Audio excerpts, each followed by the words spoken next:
कांग्रेस महासचिव प्रियंका गांधी की रैली को लेकर सियासत तेज हो गई है।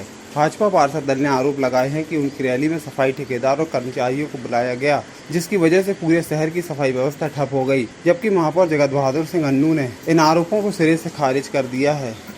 शहीद स्मारक में कांग्रेस की नेत्री आई थी, क्योंकि हम सब जानते हैं कि जनता ने कांग्रेस को नकार चुका है।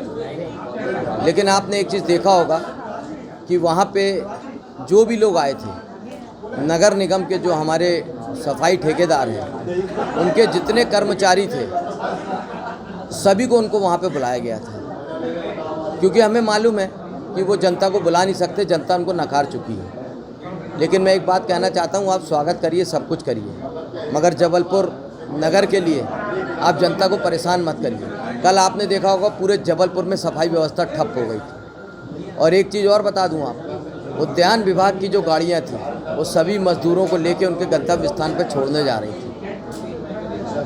मतलब ये सिद्ध हो गया है कि आपके पास कार्यकर्ता भी नहीं है और आपके पास जनता भी नहीं है। आपने पूरे मध्य प्रदेश से लोगों को बुलाने की कोशिश भी की। मुझे मालूम है इतनी बड़ी नेत्री आई थी कांग्रेस की, तो कम से कम 1 लाख की जनता होना था, मगर आप 5-10 हज़ार में निपट गए, क्योंकि हमें मालूम है कि जनता ने आपको पसंद नहीं की। लेकिन मैं एक बात महापौर जी के लिए कहना चाहता हूँ कि महापौर जी, आप शहर के नेता हैं, नगर निगम के महापौर हैं, मगर जिस प्रकार से आपने कल जनता के साथ व्यवहार किया है, जो सफाई व्यवस्था ठप हुई है, निश्चित रूप से जनता आपको माफ़ नहीं करेगी। पेट में दर्द हो रहा है भारतीय जनता पार्टी को, बहुत परेशान है ये लोग, बहुत तकलीफ़ में है। ऐसा कैसे हो सकता है कि प्रियंका जी जबलपुर आ गई और इतना बड़ा कार्यक्रम, इतना भव्य कार्यक्रम हो गया।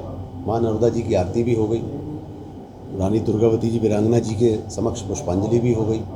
लाखों की संख्या में लोग शहर में आए, अलग अलग क्षेत्र में अलग अलग कार्यक्रम में सब उपस्थित थे। लाखों की संख्या में ये झूठे आरोप 100-200 सफाई कर्मियों के, क्या है ये? मेरे पास तो प्रमाण है, आपके पास प्रमाण हो तो बताओ। मेरे पास प्रमाण है, मैं आपको देता हूँ कि इन्होंने कहा कि गैरिसन चलिए, लाडली बहना योजना के आपको कैश 1000 रुपये मिलेंगे, लेकिन पहले आप यहाँ पहुँचिए, वहाँ बस आएगी और आप हमारे साथ गैरिसन ग्राउंड में चलिए। ये बात मैंने नहीं उठाई, मैंने नहीं बोली। लेकिन ये इनको विकास की बात नहीं करना, इनको किसी बात से, शहर से कोई लेना देना नहीं है। यही सब बकवास कर कर के ये लोग आगे आते गए हैं। अब इनकी बकवास चलने वाली नहीं है। मुझे बहुत दुख होता है ऐसी बातों से। नेता प्रतिपक्ष जी ने बोला, ठीक है, आदरणीय अध्यक्ष महोदय अगर वहाँ बैठकर ऐसी बात कर रहे हैं तो मुझे वो नहीं ठीक लगता। वो बात मुझे जमती नहीं, वो बात, क्योंकि आप लगातार मशीनरीज़ का दुरुपयोग करते हैं। आपने विकास यात्रा में भी दुरुपयोग किया।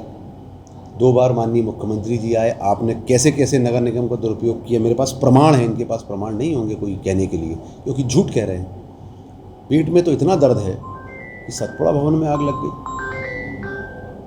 इनने भी मान लिया है कि हमारी सरकार जा रही है, भारतीय जनता पार्टी की सरकार जा रही है और कांग्रेस पार्टी की सरकार आ रही है।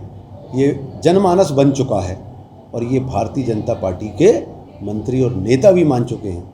मुझे तो पूरी शंका है कि सतपुड़ा भवन में आग इसीलिए लगी है कि सब कुछ अब जला दिया जाए, क्योंकि समय बदल रहा है और कांग्रेस का सेवा का समय इस मध्य प्रदेश में आने वाला है।